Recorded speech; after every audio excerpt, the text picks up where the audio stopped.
Hello, bookish friends. It's Ivy Reads here, back with another book review. I know it's been quite a while since I've posted one, but I was waiting to encounter a book that made me have very strong feelings that I needed to get out there. So for me, that was Where the Library Hides by Isabel Ibanez, and it is book 2 in the What the River Knows duology. So the first one was What the River Knows, second one, Where the Library Hides. So this review is going to be very spoiler heavy. If you have not read the book and you don't want spoilers, stop the video now. Do not listen to this review because literally everything after this point is a spoiler. So the book picks up right where book 1 left off, and Tio Ricardo is of course trying to send Inez back to Argentina, and she doesn't have control of her fortune, and it's very frustrating. So Wit is like, marry me. And Inez, after some waffling is like, yeah, okay, I think I love you. Yeah, we can make this work. And to be fair, the wedding was sweet and beautiful and full of feelings. Their first night together, touched my heart. And then the very next day, I have very, very, very, very, very mixed feelings about this. Wit clears out her entire bank account and sends it all to his family so that his little sister doesn't have to get married to someone 40 years older than her. His brother Porter showed up from England, which how he got there that fast, I guess Egypt by boat. I don't know. It seemed really fast. But anyway, he showed up. He's like, no, you have to do this. Because Wit was going to try and wait a year, I guess, or assuming he stole more artifacts to get the money instead. But Porter was like, no, has to be now. And he didn't say a word to Inez. So the same morning, it's the next morning after their wedding, but it's the same morning that Wit stole from her. Inez goes to the bank to put Wit's name on her account and give him access to her funds. And then finds out that he'd already been there with the official paperwork and everything and taken everything. And so she walks out of the bank, and somewhere between there and the hotel, she sees Wit and Porter, and they're just standing there, and she's like, and he didn't say sorry, didn't try to lie, didn't anything, just looked guilty AF and was like, yeah, I bet you probably hate me now. And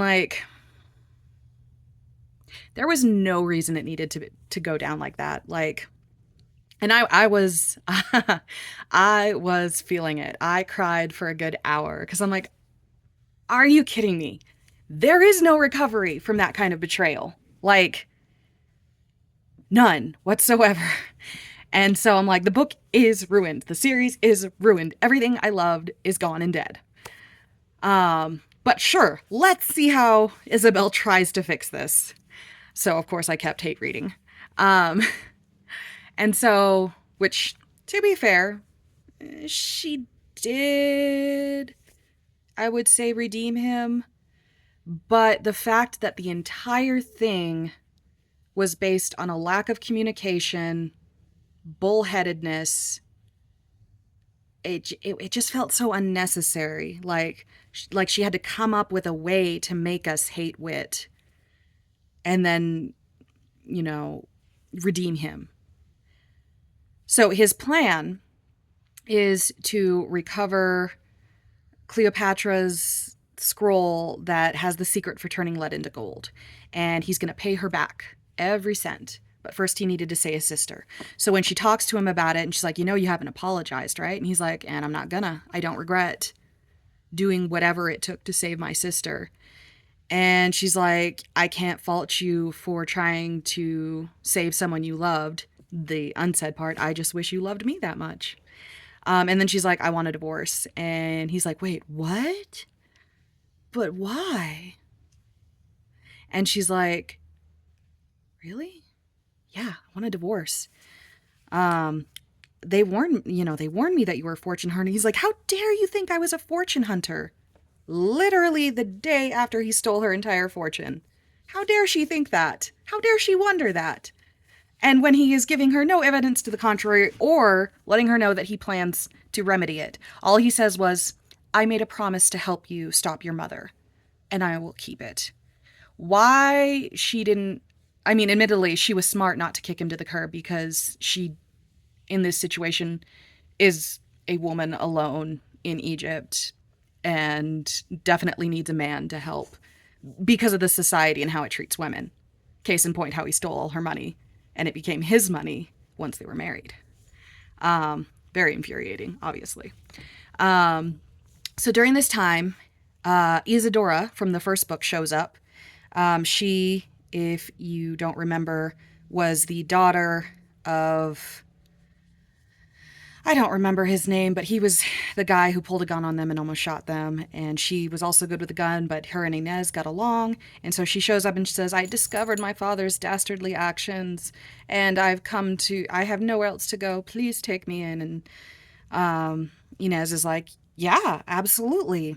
And then Isadora reveals the dramatic truth that her father and Inez's mother are lovers and that they're actually half sisters. And so Inez is like, yay, new sister. And to be fair, Isadora is charming and likable. But then Wit is like, I don't trust her. She gives me the ick. And basically, because Wit's instincts have been on point all through book one and yeah, basically all through book one, we know that if he gets the ick from someone, it means they're bad news. So we know we can't trust her because of that. Anyway, so the book goes on, which I would like to point out that this book should not have been called Where the Library Hides and should have instead been called Everyone Betrays Inez All the Time, Always, and How Does She Keep Falling for It? That should have been a much better title. Really flows off the tongue. Anyway, so, yeah, the guy, I'm sorry, I'm really bad with names. The guy who was a jerk and stole her father's ring from her on the train in the first book is a rival black market person fighting against her mom and turns out to also secretly be her dad in disguise, who apparently has a completely different personality from the man she knew for her entire life, doesn't actually love her, is definitely a sociopath, and apparently 5-star actor, and uses her to get back at her mom and tries to kill her. Of course, Isadora, shows her true colors and is actually, I've always been jealous of you. I alone will have mother's love, and tries to kill her. Surprise. So her mom betrays her dad betrays her, Wit betrays her, Isadora betrays her. The only people who didn't betray her was Tia Ricardo and yeah, that and maybe a few side characters. That's pretty much it. So how she keeps falling for it, I don't know. And she and Wit just keep talking and laughing and, oh, it's so easy to fall back into old habits with him. Like, I liked that she maintained her positive and independent attitude. Like, that's a very likable thing about her. But it seemed so unrealistic after losing literally everything and being betrayed by everyone you've ever known and loved. Like, maybe she was just in denial. I have no other explanation for it. But she continues to, like, banter with Wit and flirt with him and is like, I mean, I still can't trust you and I want a divorce, but we can have fun. We can banter. So it was weird. And so then, finally, obviously in the ending, he reveals, I was trying to get this for you. All I ever wanted. You were the love of my life. I love you. I want to be with you. And if you still want to divorce me, I'll still get you back every single, like, why not just say that from the beginning?